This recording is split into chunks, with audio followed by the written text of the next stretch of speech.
Salutations à tous, c'est le frère Mota Mwanedi. Et aujourd'hui, encore une fois, par la manifestation de la grâce de l'Oba, le seul et l'unique créateur, par son verbe, par le deuxième, le seul enseigné en mandatant cette époque, Zulu Lassan, on va aller dans Bible Kalatambali, la Bible authentique pour cette exhortation, donc le livre de la vérité. Pour vous procurer le rouleau, la Bible authentique, allez dans les éditions zululassan.com. Aujourd'hui, on va aller dans le livre de John Guissé. Il est connu sous le nom de Osée dans les Bibles classiques, mais son véritable nom c'est John Guissé et il était noir, car la spiritualité est une question de race. Le titre de son livre c'est Menaces et délivrance.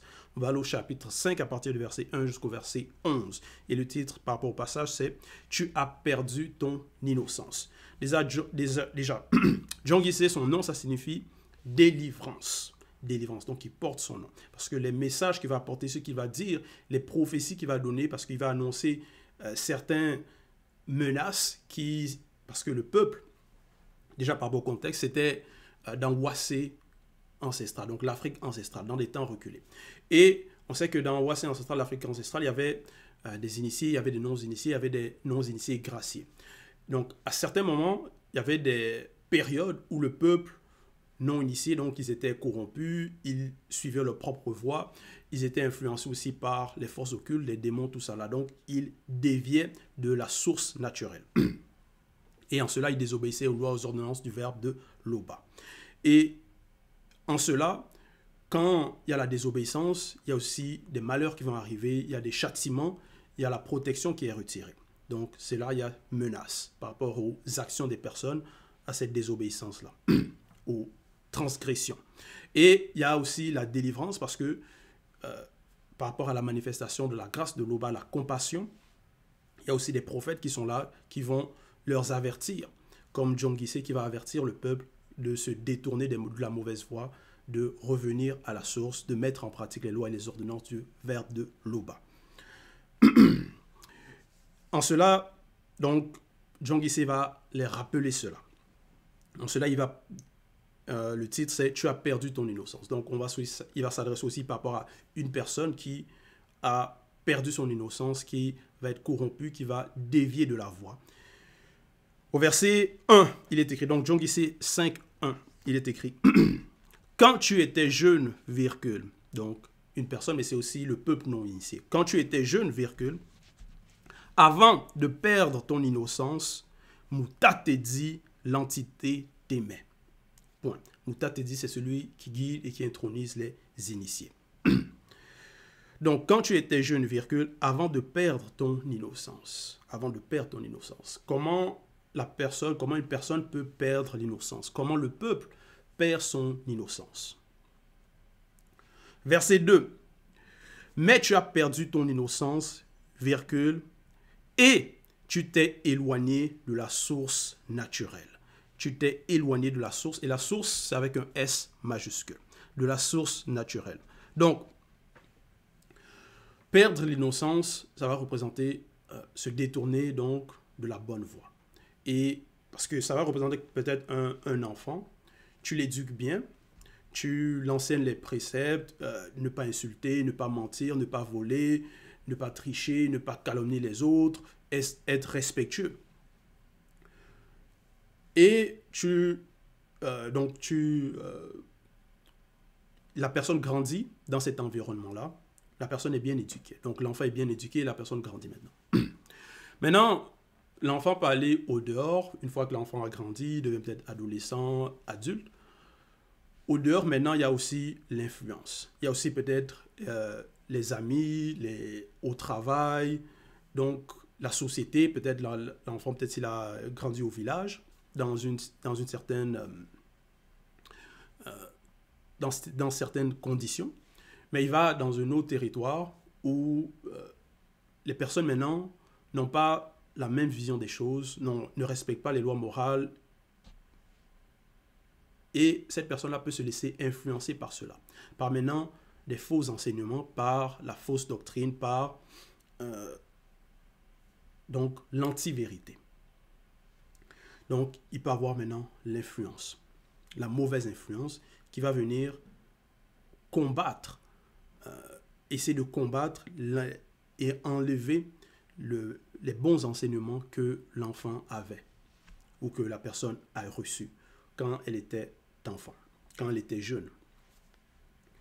Et en cela, si maintenant la personne se laisse corrompre, accepte ce que peut-être les amis vont dire ou ceux qui ne respectent pas, va se laisser entraîner dans cela, maintenant la personne donc, va perdre son innocence. Va perdre, ça va représenter suivre la mauvaise voie. Et c'est cela où, ici que Jeong Il-se il déplore. Il dit, il donc expose cette situation-là par rapport au peuple, par rapport aussi à une personne qui est dans cette condition. Quand tu étais jeune, avant de perdre ton innocence, donc au verset 1, Muta te dit t'aimait. Donc, l'entité t'aimait. Donc, c'est-à-dire, la personne était agréée par le grand ordre des choses. Quand elle était dans l'innocence, quand elle suivait, marchait selon les lois et les recommandations du verbe de Loba. Verset 2, mais tu as perdu ton innocence, virgule, et tu t'es éloigné de la source naturelle. Et cet éloignement, cette corruption, bien sûr, quand il y a, dans l'exemple que j'ai donné, c'est peut-être la personne qui a grandi, maintenant qui va au dehors, dans peut-être une société, dans la société, tout ça là, les amis, l'influence. Ça va être aussi par rapport à ce que la personne va voir, entendre. Et aussi par rapport à ses émotions, ses sentiments, ses désirs. Parce que si la personne a des bons désirs, parce que bon, déjà, une personne a 3 êtres. Il y a l'âme, l'esprit et le corps. Et dans ces 3 êtres, les 3 peuvent être conformes aux lois et aux ordonnances du verbe de Loba, donc avoir des bons sentiments, des bons désirs, vouloir marcher selon les lois et les préceptes du verbe de Loba. Même par rapport au corps. Donc avoir la conscience du corps, mais selon le verbe, la conscience de l'âme selon le verbe, et la conscience de l'esprit selon le verbe. Maintenant, la personne peut se laisser influencer par rapport aux 3 êtres. Déjà par rapport au corps, parce que ce que tu vas entendre, ça passe par le corps, et ça va aussi influencer l'âme. Donc, le corps émotionnel. Et là, tu entends des choses, tu vois des choses, et là, maintenant, ça fait naître des mauvais désirs en toi, et la personne a maintenant envie d'appliquer cela, donc de désobéir. Donc, c'est la corruption.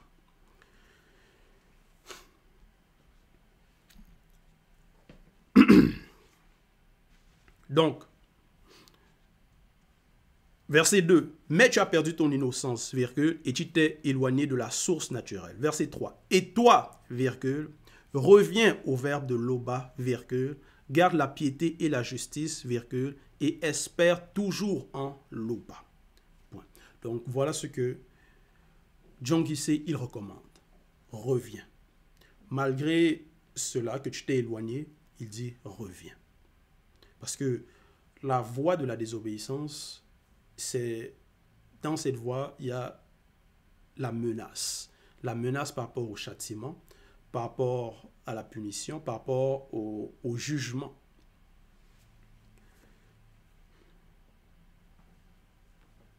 Et toi, virgule, reviens au verbe de Loba, virgule, donc mets en pratique les lois et les recommandations du verbe de Loba, garde la piété et la justice. Garde la piété et la justice. Parce que cette personne-là doit connaît les lois, connaît déjà même par rapport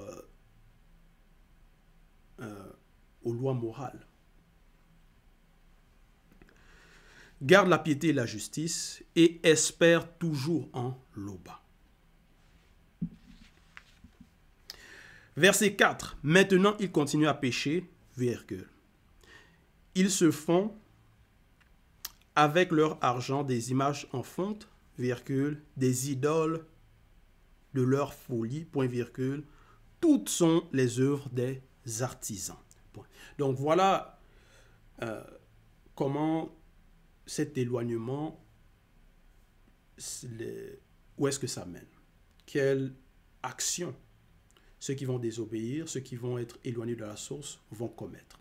Ça va être l'idolâtrie. Donc, ils vont, parce qu'il dit ici, ils continuent à pécher, donc malgré le fait qu'il y a des avertissements, il y a des reprimandes, qu'il y a des prophètes qui sont là, qui leur disent non, il faut se détourner de cette voie. Maintenant, ils continuent à pécher, virgule, ils se font avec leur argent des images en fonte, virgule, des idoles, donc ça va être des statuettes représentant des démons, des statuettes représentant différentes sortes de démons. Des idoles de leur folie, toutes sont les œuvres des artisans. Parce que ça va être des personnes, des artisans, des personnes qui vont connaître comment faire ces représentations-là.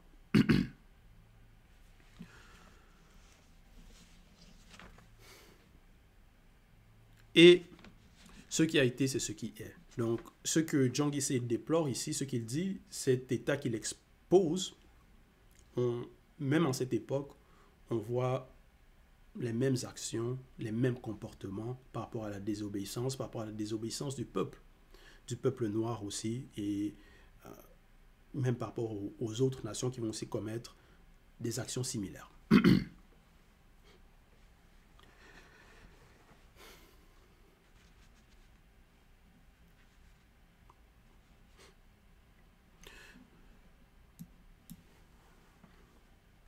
Maintenant, dans le Verbe, en notre époque, des exemples de cette désobéissance, comment une personne peut se laisser corrompre par rapport à des mauvais désirs, alors que peut-être la personne écoute les enseignements du Mouledi, à les rouleaux, comment ça peut arriver. Il y a différentes sortes.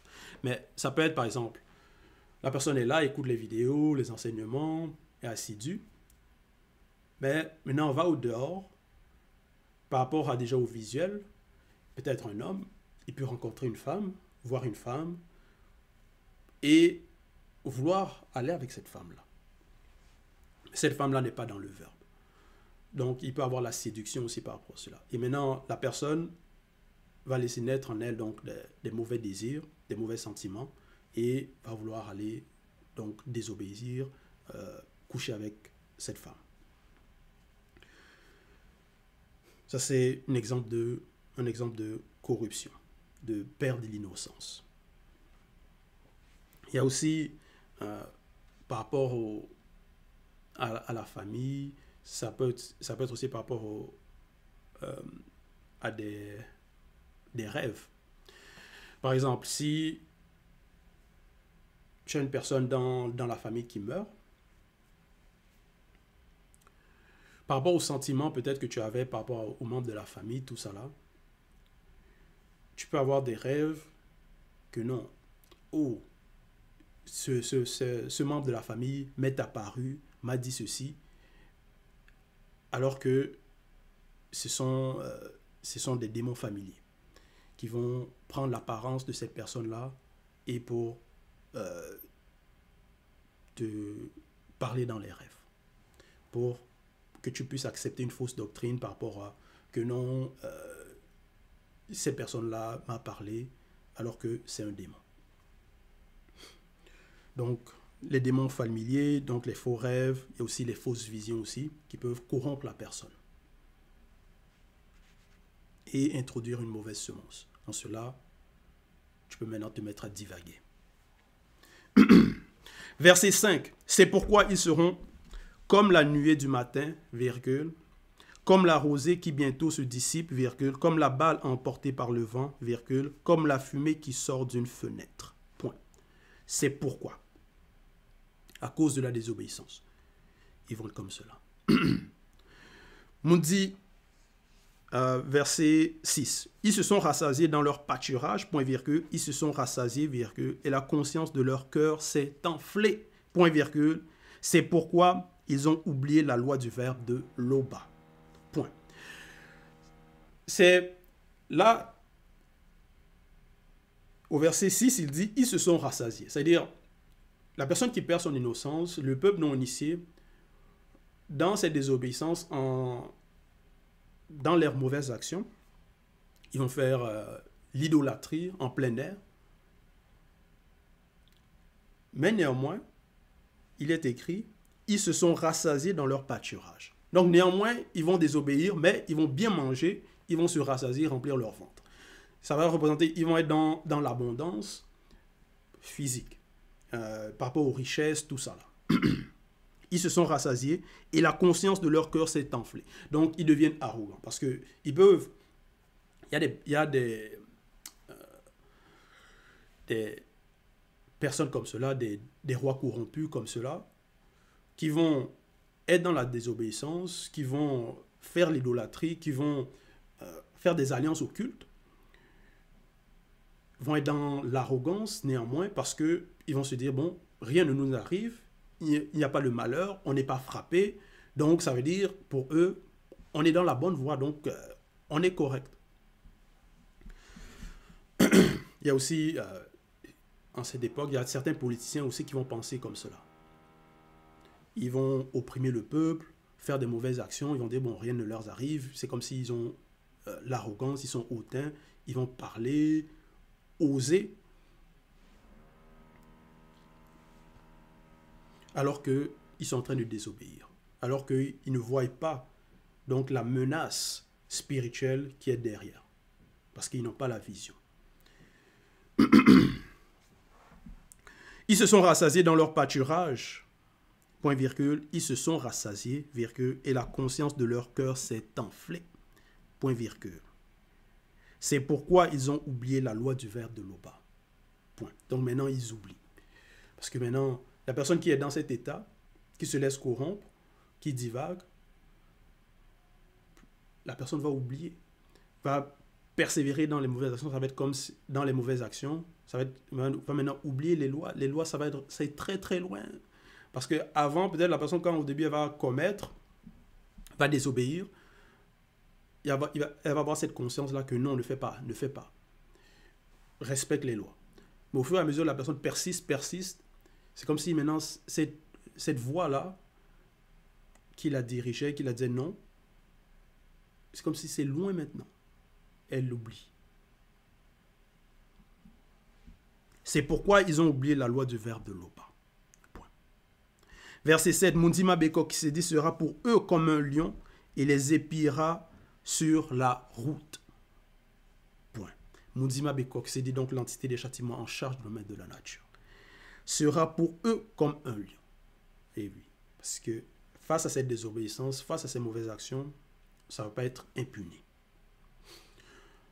Il y a des exemples flagrants, même par rapport à différents royaumes dans Wassé, dans des temps anciens, qui ont eu un certain développement, que ce soit technologique,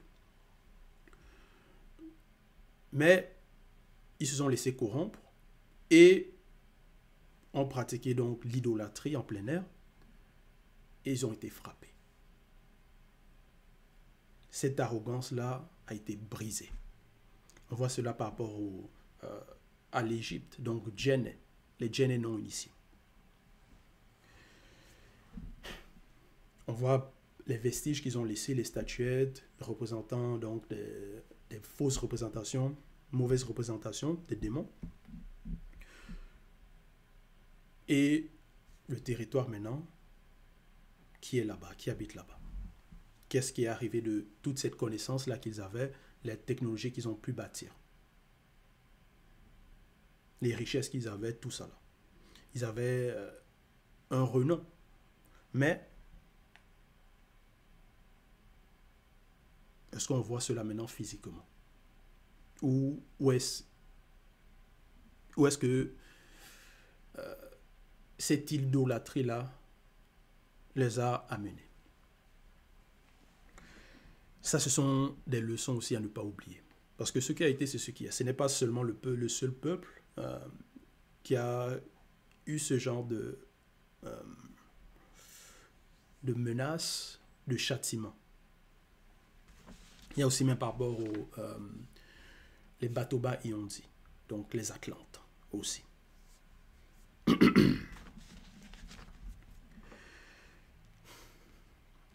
Verset 7, Mundima Bekokisi sera pour eux comme un lion et les épiera sur la route. Point. Verset 8, Mundima Bekokisi les attaquera spirituellement, virgule, comme une lionne à qui on a enlevé ses petits virgules, il les déchirera spirituellement et déchirera spirituellement l'enveloppe de leur cœur. Point. Donc, voilà.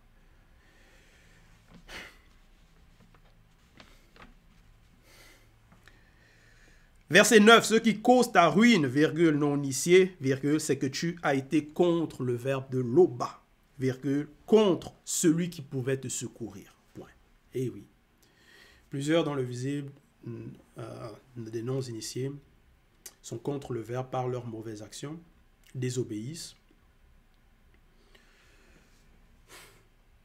et pensent que non, ils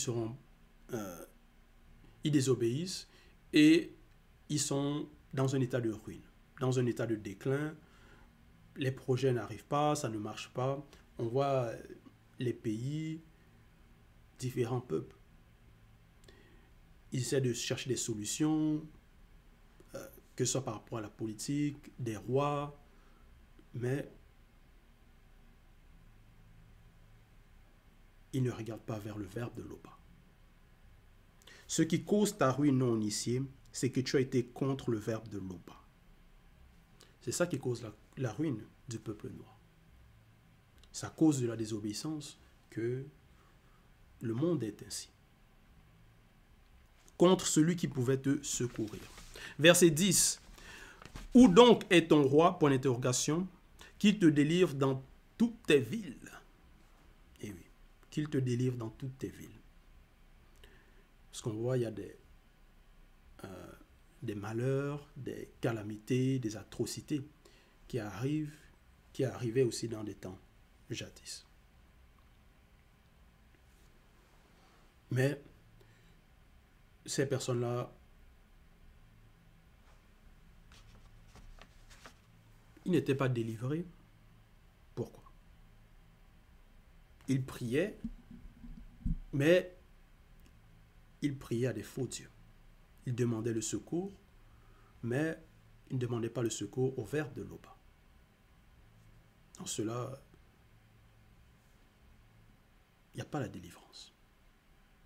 Parce que ce n'est pas dans la bonne fréquence. Ils ont prié au faux JC. Quelle délivrance ils ont eu? Certains, ils vont, soi-disant, le culte des crânes, les ancêtres, les animistes, voilà, tellement de fausses doctrines. Ils vont faire des sacrifices dans les fausses religions, tout ça là. Mais il y a toujours la ruine, il y a toujours le malheur, il n'y a pas la délivrance, il n'y a pas l'émancipation. Où sont tes juges au sujet duquel tu disais « Donne-moi un roi et des princes » point d'interrogation. Verset 11.